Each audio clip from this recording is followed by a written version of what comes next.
ثقلین جد الحسنین امام الہدا خیر الورا بدر الدجا شمس ضحیٰ آپ کی اور میرے رہبر رہنما پیشوا مقتدی جناب محمد الرسول اللہ صلی اللہ علیہ وآلہ وصحبہ وسلم کے لیے۔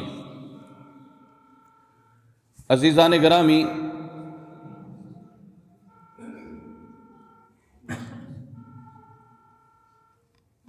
گزشتہ خطبہ جمعۃ المبارک میں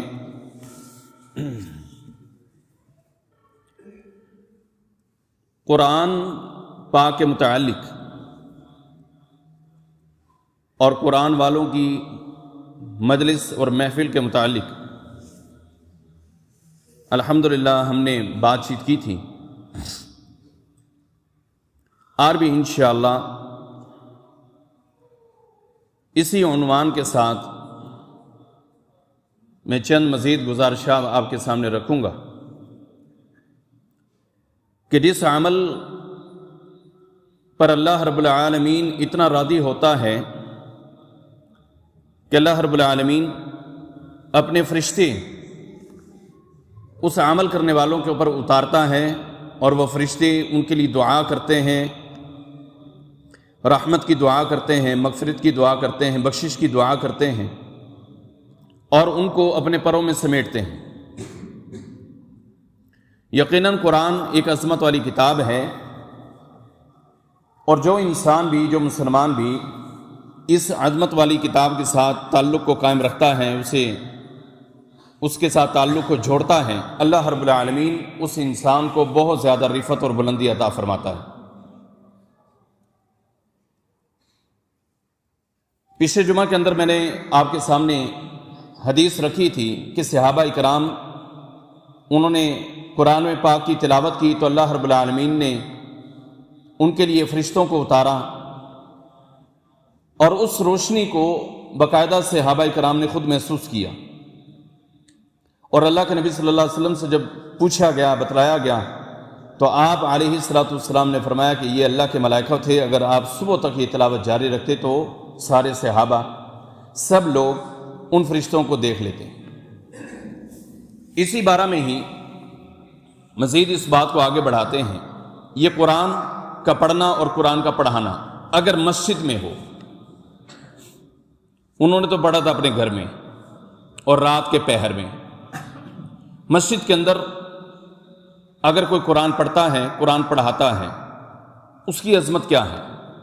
رسول اللہ صلی اللہ علیہ وسلم نے اس کے بارے میں ارشاد فرمایا، صحیح مسلم کی روایت ہے، آپ علیہ الصلوۃ والسلام فرماتے ہیں، پوری ایک لمبی چوڑی حدیث ہے کہ جس میں رسول اللہ صلی اللہ علیہ وسلم نے کئی باتوں کا ذکر کیا، اس میں سے ایک بات یہ قرآن کے پڑھنے کے متعلق ہے، تو میں پوری حدیث ہی آپ کے سامنے رکھتا ہوں۔ نبی صلی اللہ علیہ وسلم فرماتے ہیں کہ تم میں سے کوئی بھی شخص جب کسی تنگ دست کے اوپر آسانی کرتا ہے، من یسر علی معسر یسر اللہ علیہ فی الدنیا والآخرہ، اللہ رب العالمین اس آسانی کرنے والے کے لیے جو کسی تنگ دست کے لیے آسانی پیدا کر رہے ہیں، اللہ اس کے لیے دنیا میں بھی آسانی پیدا کرے گا، اور قیامت کے روز بھی، آخرت میں بھی اس کے لیے آسانی پیدا فرمائے گا۔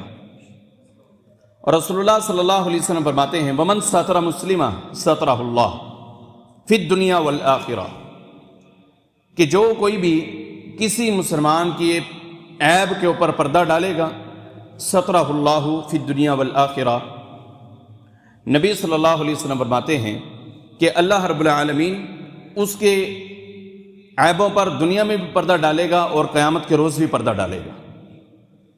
پھر رسول اللہ صلی اللہ علیہ وسلم فرماتے ہیں، واللہ فی عون العبد ما کان العبد فی عون اخیہ، کہ جب کوئی ایک بندہ اپنے ہی مسلمان بھائی کی مدد کرتا ہے، اس کے ساتھ تعاون کرتا ہے، اس کا خیال کرتا ہے، تو اللہ رب العالمین اس بندے کی خود پھر مدد فرماتا ہے۔ واللہ فی عون العبد ما کان العبد فی عون اخیہ، اللہ اس بندے کی مدد کرتا ہے کہ جو بندہ اپنے ہی بھائی کی، اپنے دوست کی، اپنے رشتہ دار کی، اپنے پڑوسی کی، ہمسائے کی، بہن بھائیوں کی، رشتہ داروں کی، اگر ان کی مدد میں لگا رہتا ہے، وہ پھر بے فکر ہو جائے اللہ فرماتے ہیں کہ میں اس کی خود مدد کرتا ہوں۔ پھر رسول اللہ صلی اللہ علیہ وسلم نے فرمایا مجتمع قوم، یہ جو میرے موضوع کے متعلقہ ہے وہ یہاں سے شروع ہو رہے ہیں، یہ صحیح مسلم کی پوری ایک حدیث ہے۔ اللہ کے نبی علیہ السلام نے فرمایا مجتمع قوم فی بیت من بیوت اللہ، اور کوئی بھی ایک ایسی قوم کہ جو اللہ کے گھروں میں سے کسی ایک گھر کے اندر شریک ہوتی ہے، اکٹھی ہوتی ہے، اجتماعیت کو اختیار کرتی ہے، مجتمع قوم فی بیت من بیوت اللہ، اللہ کے گھروں میں سے کسی ایک گھر کے اندر بھی، مطلب مسجد کے اندر کوئی بھی قوم جو ہے وہ اکٹھی ہوتی ہے، اور وہ کیا کرتے ہیں، یتلون کتاب اللہ، وہ اللہ کی کتاب کو پڑھتے ہیں، وَيَتَدَارَسُونَهُ، اور فرمایا صرف تلاوت ہی نہیں کرتے، اسے پڑھتے ہی صرف نہیں ہیں، وَيَتَدَارَسُونَهُ، ایک دوسرے سے سیکھتے ہیں، سکھاتے ہیں، وہ اس کو سکھا رہا ہوتا ہے، وہ اس کو سکھا رہا ہوتا ہے، وہ اس سے پڑھ رہا ہوتا ہے، وہ اس سے پڑھ رہا ہوتا ہے، ایک دوسرے سے وہ سمجھ رہے ہوتے ہیں۔ وَيَتَدَارَسُونَهُ، اللہ کے نبی صلی اللہ علیہ وسلم نے فرمایا کہ وہ ایک دوسرے سے اپنے سبق کی تبدیلی کرتے ہیں، وہ اس کو سناتا ہے، وہ اس کو سناتا ہے۔ جس طرح اکثر لوگ آتے ہیں مجھے آ کر کہتے ہیں کہ ہم دعا یاد کی ہے وہ سن لیں، میں ان کی دعا سنتا ہوں اور ساتھ میں پڑھاتا بھی ہوں، کہیں سے ان کی غلطی ہوتی ہے اسے میں درست بھی کرتا ہوں۔ فرمایا وَيَتَدَارَسُونَهُ، کوئی بھی قوم، ایک تو امام ہے نا، امام سے ہٹ کے بھی کوئی بھی بندہ مسجد میں بیٹھے اور وہ اپنے بھائی کو، دوست کو، اس کی غلطی کے اوپر تنبیہ کرے، اس کو سکھائے، اسے پڑھائے، اسے لکھائے، اسے الفاظ بتائیں۔ اللہ کے نبی صلی اللہ علیہ وسلم نے فرمایا تم میں سے کوئی بھی بندہ اگر اس طرح کا عمل کرتا ہے تو کیا ہوتا ہے، الا حفتہم الملائکہ، فرشتے ان لوگوں کو جو اس طرح کا کام کر رہے ہیں، جو اس طرح کا کام کر رہے ہیں، وہ کون سا کام، کہ کسی کی پردہ پوشی بھی کر رہے ہیں، بھائی کی مدد کر رہے ہیں، اس کے ساتھ تعاون کر رہے ہیں، اس کے اوپر آسانی کر رہے ہیں، مسجد میں بیٹھ کے قرآن پڑھ رہے ہیں اور آپس میں ایک دوسرے کا سبق تبدیل کر رہے ہیں، سکھا رہے ہیں، ایک دوسرے کو سکھا رہے ہیں، یہ سارے کام اگر وہ کرتے ہیں تو الا حفتہم الملائکہ، اللہ کے نبی صلی اللہ علیہ وسلم نے فرمایا کہ پھر کیا ہوتا ہے، فرشتے ان کو اپنے پروں میں سمیٹتے ہیں اور لپیٹتے ہیں۔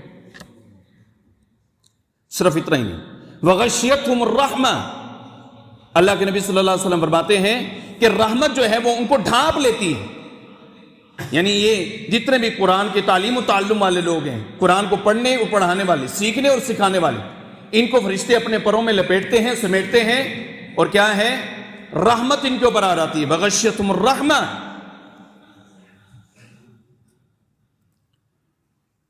رحمت اترتی ان کے اوپر۔ اور پھر اس کے بعد کیا ہے، اللہ کے نبی صلی اللہ علیہ وسلم نے فرمایا پھر فرشتے جناب کیا کرتے ہیں، اس کے لیے پھر دعا کرتے ہیں، اور کیا کہتے ہیں، اللہم اغفر لہم ورحمہم، اللہ یہ مسجد میں بیٹھ کے قرآن پڑھ رہے تھے، پڑھا رہے تھے، ان کو معاف بھی کر دے، ان کے اوپر رحم بھی فرما دے، ان کو معاف بھی کر اور ان کے اوپر رحم بھی فرما۔ اللہ اکبر، کتنی زبردست قسم کی، جامع قسم کی حدیث ہے، قرآن کا پڑھنا اور قرآن کا پڑھانا، کہ جب یہ قرآن پڑھتے ہیں، قرآن پڑھاتے ہیں تو اللہ ایک تو فرشتے اتارتا ہے، ہمارا موضوع بھی یہی ہے کہ ہر وہ عمل کہ جس کے عوض میں اللہ فرشتے اتارتا ہے، تو یہ ایک عمل ہے قرآن کا پڑھنا اور قرآن کا پڑھانا، اور صرف وہ اترتے ہی نہیں ہے، خالی آ کر بیٹھ نہیں جاتے، حفتہم الملائکہ، فرشتے ان کو اپنے پروں میں سمیٹتے ہیں، لپیٹتے ہیں، غشیتہم الرحمہ، اور پھر رحمت جو ہے وہ ان کو ڈھانپ لیتی ہے، وہ رحمت کے اندر آ جاتے ہیں، اور پھر جو فرشتے وہاں پر ہیں وہ ان کے لیے دعا کرتے ہیں۔ ابھی حدیث ختم نہیں ہوئی، اللہ اکبر، جب میں پڑھ رہا تھا تو رونگٹے کھڑے ہو جاتے ہیں۔ حدیث میں ہے وَذَكَرَهُمُ اللَّهُ فِي مَا عِنْدَهُ، یہ ہے اصل ایک پوائنٹ کی بات، کہ آپ اور میں مسجد سلیمان میں بیٹھے ہیں، کسی اور مسجد میں بیٹھے ہیں، غوری ٹاؤن میں بیٹھے ہیں، اسلام آباد کی کسی سیکٹر میں بیٹھے ہیں، مسجد میں، کسی بھی سیکٹر کی مسجد میں، یہاں پر ہم قرآن پڑھ رہے ہیں، تعلیم اور تعلم ہے۔ حدیث میں اللہ کے نبی کیا فرما رہے، وَذَكَرَهُمُ اللَّهُ فِي مَنْ عِنْدَهُ، فرمایا کہ یہ وہ لوگ ہیں جو یہاں پر پڑھ رہے ہیں، فرشتے ان کے لیے دعا کر رہے ہیں. اللہ اپنے باقی فرشتوں کو جو اس کے پاس ہیں ان کو بلا کر کہتا ہے کہ میرا فلاں فلاں بندہ نیچے قرآن پڑھ رہا ہے. وَذَكَرَهُمُ اللَّهُ فِي مَنْ عِنْدَهُ، جو اس کے پاس ہیں. وہ کون ہیں؟ اللہ کے ملائکہ. وہ اللہ کے پاس ہے ہر وقت. اللہ ان میں ذکر کر رہا ہوتا ہے کہ یہ میرے بندے ہیں، یہ بھی میرے بندے ہیں، یہ بھی میرے بندے ہیں، یہ بھی میرے بندے ہیں. اللہ اکبر. تو کیا خیال ہے، قرآن پاک پڑھنا چاہیے نا، پھر قرآن پاک سیکھنا چاہیے، قرآن پاک سکھانا چاہیے. جو جو سیکھے ہوئے ہیں وہ تو بہت اچھی بات ہے، اور جو نہیں سیکھے ہوئے وہ شرم محسوس نہ کیا کریں. قرآن کو سیکھنے میں شرم محسوس نہ کریں. بڑھاپا آ گیا تو کوئی حرج نہیں ہے. ابو بکر صدیق رضی اللہ تعالیٰ عنہ کے والد محترم فتح مکہ کے موقع پر مسلمان ہوئے اور اللہ کے نبی صلی اللہ علیہ وسلم کے پاس آئے. اس وقت انہوں نے قرآن سیکھا، اور باقاعدہ ذکر ہے حدیث میں کہ ان کے سر کے بال یوں تھے کسوگاما، جس طرح کبوتری کا سر ہوتا ہے. بابا چٹی ہوں دی بہت ہی سفید. یہ کبوتروں والے ہمارے بھائی ہیں، ان کو بڑا پتہ ہے. اس کا سر جو کبوتری کا سر ہے بہت سفید، یعنی اس طریقے سے سفید تھا. اللہ کے نبی صلی اللہ علیہ وسلم کے اس صحابی کا، جو صحابی ابو بکر صدیق رضی اللہ عنہ کے والد محترم ہیں، اس وقت جا کر انہوں نے اللہ کے نبی صلی اللہ علیہ وسلم سے قرآن بھی سیکھا اور سارے معاملات سیکھے. کیا فرق پڑتا ہے؟ کوئی فرق نہیں پڑتا. عباس رضی اللہ تعالیٰ عنہ اللہ کے نبی صلی اللہ علیہ وسلم کے چچا ہیں اور بڑے ہیں عمر میں. چچا بھی ہیں اور بڑے بھی ہیں، اور وہ سیکھ رہے ہیں، اپنے بھتیجے سے سیکھ رہے ہیں. خود چچا ہیں، عمر میں بڑے بھی ہیں. اور بڑی وہ دلچسپ سی ایک بات ہے، چلو وہ بیچ میں آ گئی، وہ بھی میں بتلا دیتا ہوں. ایک مرتبہ پوچھا کہ اللہ کے نبی صلی اللہ علیہ وسلم جو ہے وہ بڑے ہیں یا آپ بڑے ہیں؟ انہوں نے کہا پیدا پہلے میں ہوں، لیکن بڑے اللہ کے نبی صلی اللہ علیہ وسلم ہیں. سبحان اللہ. یہ ہوتی ہے عزت، یہ ہوتا ہے احترام، یہ ہوتا ہے وقار. وہ کہتے ہیں پیدا پہلے میں ہوا ہوں لیکن بڑے وہ ہیں. کیوں؟ اللہ نے ان کو رتبہ دیا تھا. اور چاچا جو ہے وہ بھتیجے کے رتبے کو سمجھتا ہے کہ اب یہ صرف بھتیجا عبداللہ کا بیٹا محمد اکیلا نہیں ہے، اب یہ محمد رسول اللہ صلی اللہ علیہ وسلم ہے، کہ اللہ نے ان کے اوپر قرآن اتارا ہے. قرآن، اور جس پر قرآن اترا ہو اگر اس کی عزت ہے، اور جس کے سینے میں قرآن ہو اس کی عزت نہ ہو تو پھر بدبختی ہے ہماری، پھر ہماری بدبختی ہے، پھر ہم بد نصیب ہیں، بے حیا اور بے شرم ہیں. کہ اگر جس پر قرآن اترا اس کی عزت تو ہم کریں، جس کے سینے میں قرآن ہو اس کی عزت ہم نہ کریں تو پھر بے شرم اور بے حیا ہیں. ان اللہ یرفع بہذا الکتاب اقواما، کہ اللہ اس کتاب کے ذریعے سے قوموں کو رفعت اور بلندی دیتا ہے. رفعت اور بلندی، اور صرف کتاب کے ذریعے سے ہی نہیں دیتا. جو لوگ اہل علم کی مجلس میں شامل ہوتے ہیں، میں نے حدیث شروع میں بھی سنائی تھی کہ اللہ کے نبی صلی اللہ علیہ وسلم نے فرمایا، فرشتوں نے اللہ کو بتلایا کہ اللہ یہ قوم تیرا ذکر کر رہی ہے. اللہ کہتے ہیں تم سارے گواہ ہو جاؤ، میں نے ان ساروں کو معاف کر دیا. ان میں ایک وہ شخص بھی تھا، فرشتوں نے ہی اعتراض کیا، اللہ یہ بندہ اس مجلس کا بندہ نہیں تھا، یہ تو ویسے کسی ضرورت کے لیے جا رہا تھا، ویسے کسی ضرورت کے کام سے وہ جا رہا ہے، لیکن اس نے دیکھا یہاں پر مسجد میں کوئی قرآن کی محفل لگی ہے تو وہ وہاں پر آ کر بیٹھ گیا. کوئی مقصد کے لیے نہیں آیا تھا. بائی دا وے، اس کا مطلب یہ بائی دا وے وہ شامل ہو گیا. اللہ وہ بائی دا وے شامل ہوا. اللہ نے فرمایا بے فکر ہو جاؤ، یہ اہل ذکر کی جو مجلس ہے اس میں شامل ہونے والے کو بھی اللہ محروم نہیں رکھتا. قرآن پڑھیں، قرآن پڑھیں، قرآن سے جڑ جائیں. یہ بڑی عظمت والی کتاب ہے. اور جو بھی انسان راہ راست پر آنا چاہتا ہے اس کا تعلق قرآن سے ہونا انتہائی اہم ہے. اگر وہ قرآن سے تعلق نہیں رکھتا اس کی پھر کوئی اہمیت نہیں ہے، اس کی پھر کوئی اہمیت نہیں ہے. حدیث میں باقاعدہ ہے کہ یہ کتاب ایک ایسی کتاب ہے، حدیث میں ہے یہ قرآن ایک ایسی کتاب ہے کہ اس کی ایک رسی آپ کے ہاتھ میں ہے اور دوسری رسی بید اللہ، اللہ کے ہاتھ میں ہے. ایک رسی آپ کے ہاتھ میں ہے اور دوسری رسی اللہ کے ہاتھ میں. تو جو قرآن سے جڑے گا وہ اللہ کے ساتھ خود بخود جڑ جائے گا. اللہ کے ساتھ وہ خود بخود جڑے گا. ہمارا کیا مقابلہ ہے؟ اللہ کی کبریائی کے ساتھ کوئی مقابلہ ہے؟ اللہ کی کبریائی کے ساتھ ہمارا کوئی مقابلہ ہے؟ کوئی مقابلہ نہیں. ہماری حیثیت کیا ہے؟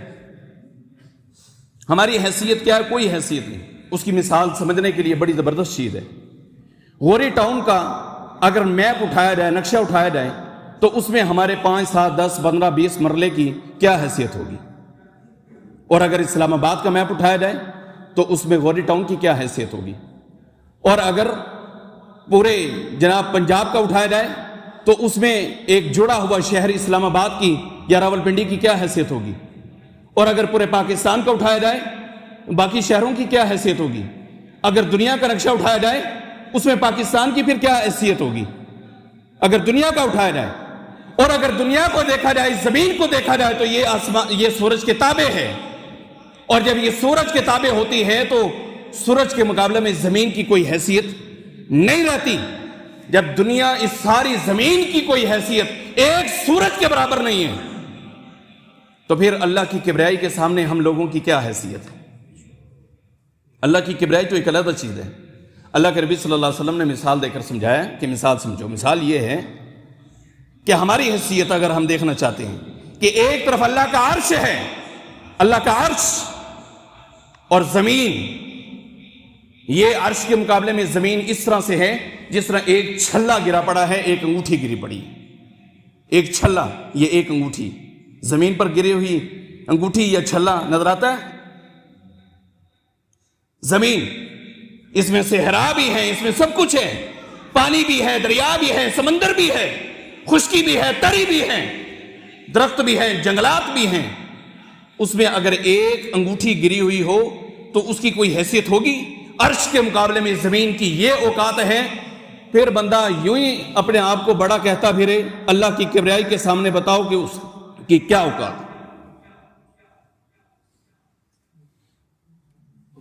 پھر اللہ کے نبی صلی اللہ علیہ وسلم نے فرمایا، ہاں اگر اللہ کے ساتھ جڑنا ہے تو پھر یاد رکھو یہ ایک کتاب ایسی ہے کہ اس کا ایک سرا تیرے اور میرے ہاتھ میں اور ایک سرا اللہ کے ہاتھ میں ہے. جو اس سے جڑ جائے گا اللہ اسے رفعت دے گا، وہ اللہ کے ساتھ جڑ جائے گا. جو قرآن سے نہیں جڑنا چاہتا نا وہ اللہ سے جڑ نہیں سکتا. یہ یاد رکھیں.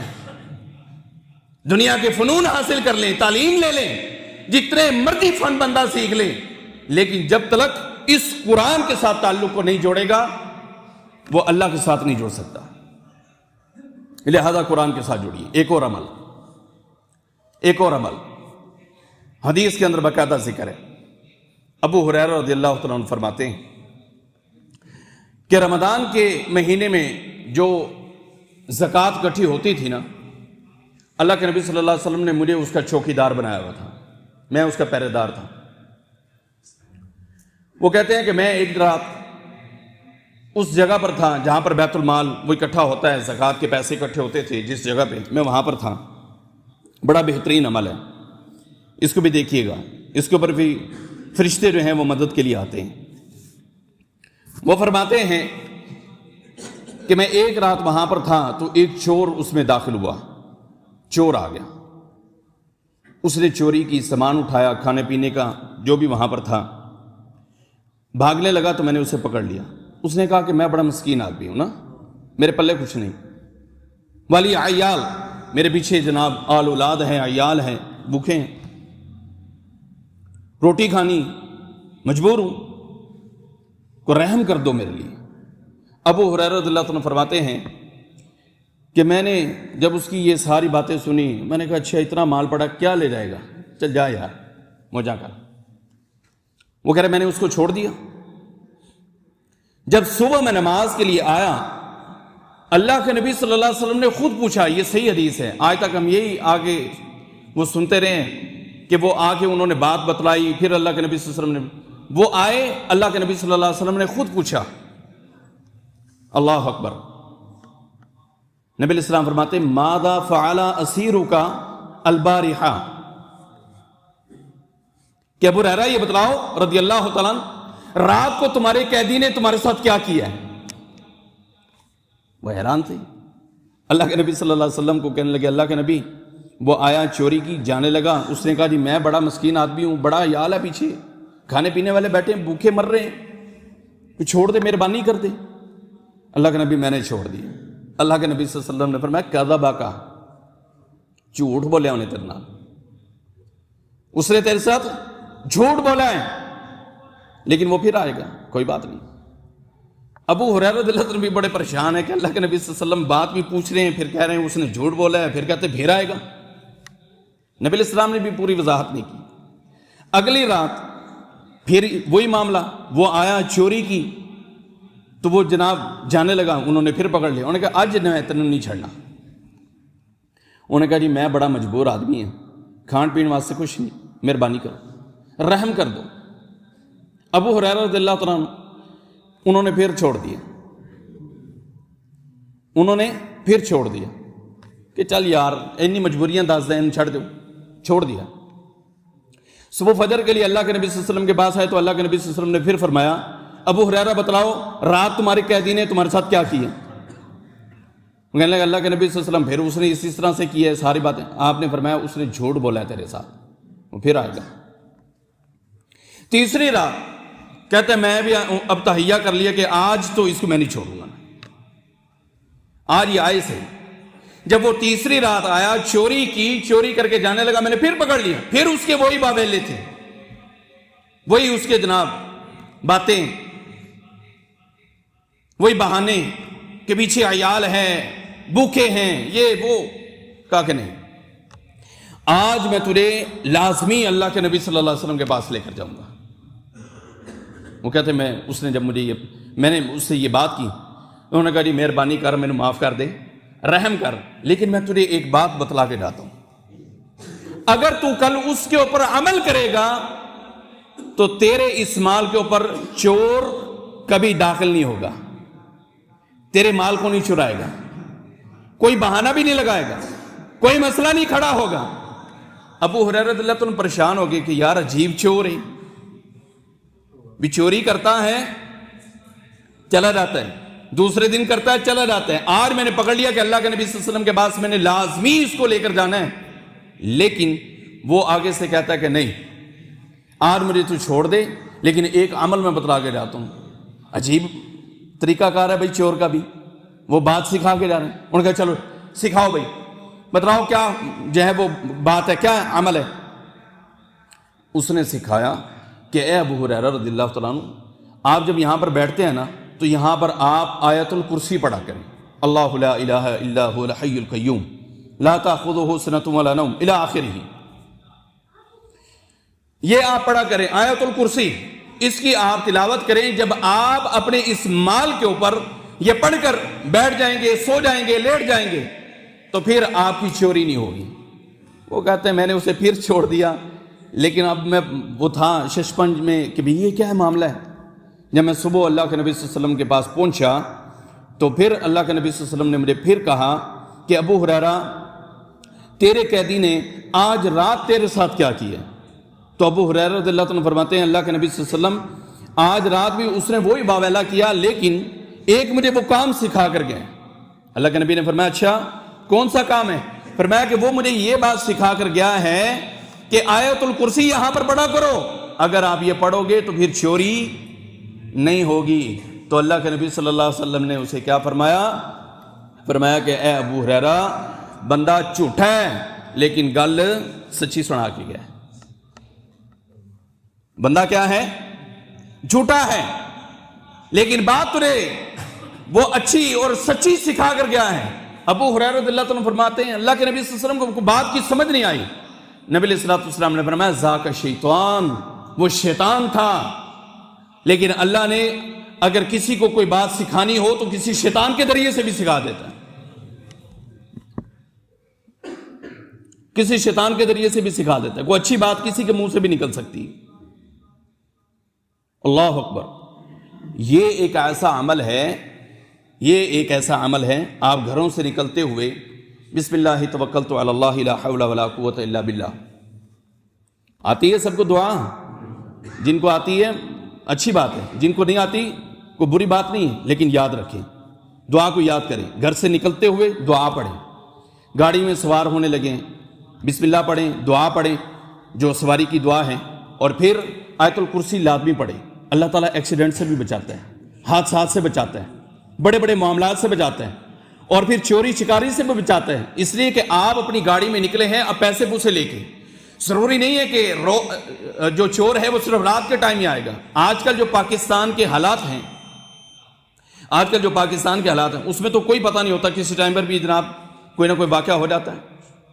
لوگ فجر کے لیے نکلتے ہیں، لوگ ان کو گولیاں مار دیتے ہیں، کئی واقعات اس طرح کے ہوئے ہیں۔ ایک سال پہلے یہیں فجر کے بعد تھوڑی سی دیر کے بعد یہ باہر میں بھی ناشتہ لینے کے لیے نکلا تو وہ دکان کے آگے گارڈ تھا، اسے جناب فائر مار دی صبح ہی۔ وہ ضروری نہیں ہے کہ رات کو ہے، لیکن اپنی حفاظت کے لیے ہم نے کیا کرنا ہے؟ گھر سے باہر نکلیں دعا پڑھیں، گھر سے نکلنے کی، سواری پر بیٹھے ہیں سواری میں بیٹھنے کی دعا پڑھیں، ساتھ میں آیت الکرسی پڑھیں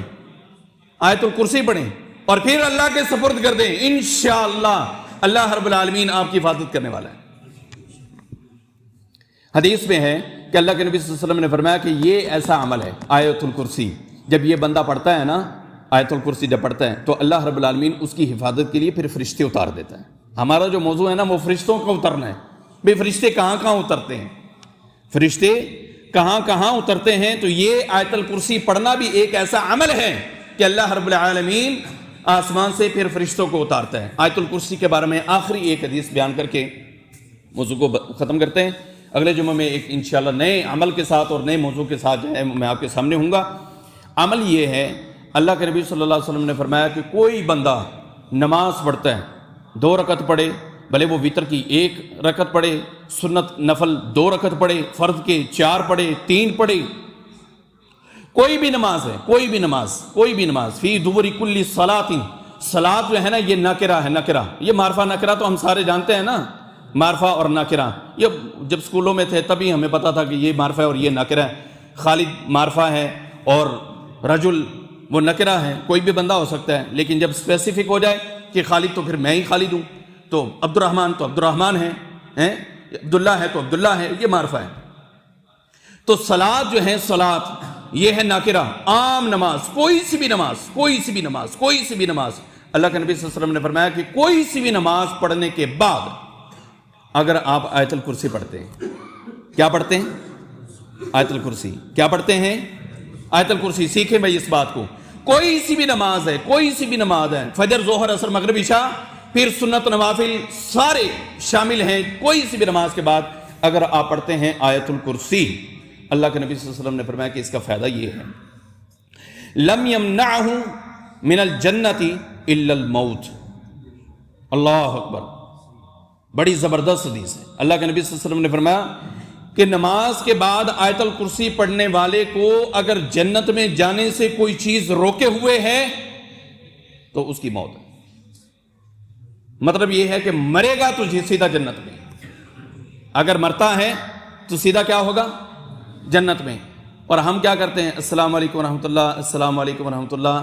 امام جب پیچھے مڑ کے دیکھتے ہیں نا تو کئی جماعتی وہ پیچھے جوتی پہن رہے ہوتے ہیں، جی ناستے نے جی میں پتہ نہیں ایتھے کو کڈے لگے سن۔ یہ اچھا عمل نہیں ہے بھائی، یہ طریقہ کار اچھا نہیں ہے۔ وہاں پر بیٹھیں اللہ اکبر، نماز کے بعد جو صحابہ کرام پیچھے ہوتے تھے نا، پیچھے، وہ کہتے ہیں کہ ہمیں نماز کا کیسے پتہ چلتا تھا کہ اللہ کے نبی صلی اللہ علیہ وسلم اونچی آواز سے جب اللہ اکبر کہتے تھے نا تو وہ آواز جب ہمیں آتی تھی تو ہمیں پتہ چلتا تھا کہ سلام پھر چکا ہے۔ اچھا، ایک ہمارے ساتھیوں نے تھوڑا سا ایڈ کر دوں تھوڑی سی بات، کہ یہ اللہ اکبر کہنے کے بعد نا پھر اونچی پڑھتے ہیں استغفر اللہ استغفر اللہ استغفر، یہ حدیث میں ثابت نہیں ہے بھائی، یہ اس میں نہیں ہے، صرف اللہ اکبر ایک مرتبہ اونچی آواز سے ہے، پھر باقی جتنے بھی اذکار ہیں وہ اپنے دل کے اندر ہیں، اور لگے رہتے ہیں جناب اونچی۔ اور پھر اعتراض ہم کرتے ہیں جی اے نماز سلام پھیرن تو بعد جی سارے رل کے کر دینے لا الہ الا اللہ، یہ پڑھنا جائز ہے؟ پھر ہم یہ سوال کرتے ہیں، لا الہ الا اللہ پڑھتے ہیں نا جی، سارے مل کے پڑھتے ہیں مساجد کے اندر نا جی، امام بھی شروع ہو جاتا ہے ساتھ میں، امام پڑھاتا ہے بلکہ، اور سارے 1 منٹ آدھا منٹ 2 منٹ وہ جناب یہ لگے رہتے ہیں، اس کے بعد پھر ہر کوئی اپنی اپنی سنتوں کے لیے کھڑا ہو جاتا ہے۔ ہم یہ سوال کرتے ہیں کس لیے کرتے ہیں؟ فتویٰ لگانے کے لیے اور گلی محلے میں کوئی اس طرح کا بندہ جو ان کی مسجد میں نماز پڑھنے والا نا وہ ٹکر جائے نا، اس کی جناب مٹی پلیت کر دیتے ہیں، اوے تسی اے کام کی شروع کیتا ہے۔ کرتے ہیں کہ نہیں کرتے؟ کیوں کرتے ہیں؟ کہ اللہ کے نبی سے وہ عمل ثابت نہیں ہے۔ جب وہ عمل اللہ کے نبی صلی اللہ علیہ وسلم سے ثابت نہیں ہے نا، تو استغفر اللہ استغفر اللہ استغفر اللہ یہ اونچا پڑھنا یہ بھی اللہ کے نبی کے عمل سے ثابت نہیں ہے۔ ایک عمل اللہ اکبر، سلام پھیرے تو کیا کرنا ہے؟ اللہ اکبر اونچی آواز سے کہیں، اور جو باقی استغفر اللہ استغفر اللہ استغفر اللہ 3 مرتبہ استغفر اللہ پڑھنا ہے، پھر اللہم انت السلام ومنک السلام تبارک یا ذا الجلال والکرام رب اعنی علی ذکرک وشکرک وحسن عبادتک لا الہ الا اللہ وحدہ لا شریک لہ لہ الملک ولہ الحمد وہو علی کل شیء قدیر۔ یہ جو باقی دعائیں ہیں لکھی ہوئی ہیں نماز کے بعد کے اذکار، جو یہ مسنون اذکار ہیں، ان کے اوپر جو ہے نا وہ لکھی ہوئی ہیں۔ یہ دعائیں جو باقی پڑھنی ہیں یہ آپ اپنے دل میں بس پڑھتے رہیں۔ سبحان اللہ پڑھیں 33 مرتبہ، الحمدللہ پڑھیں 33 مرتبہ، اللہ اکبر پڑھیں 33 یا 34 مرتبہ، اگر 33 مرتبہ پڑھنا ہے تو 1 مرتبہ لا الہ الا اللہ۔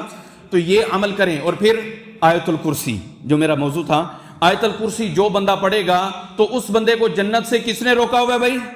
موت نے۔ موت آئے گی تو انشاءاللہ وہ جنت میں جائے گا۔ بآخر دعوانا الحمدللہ۔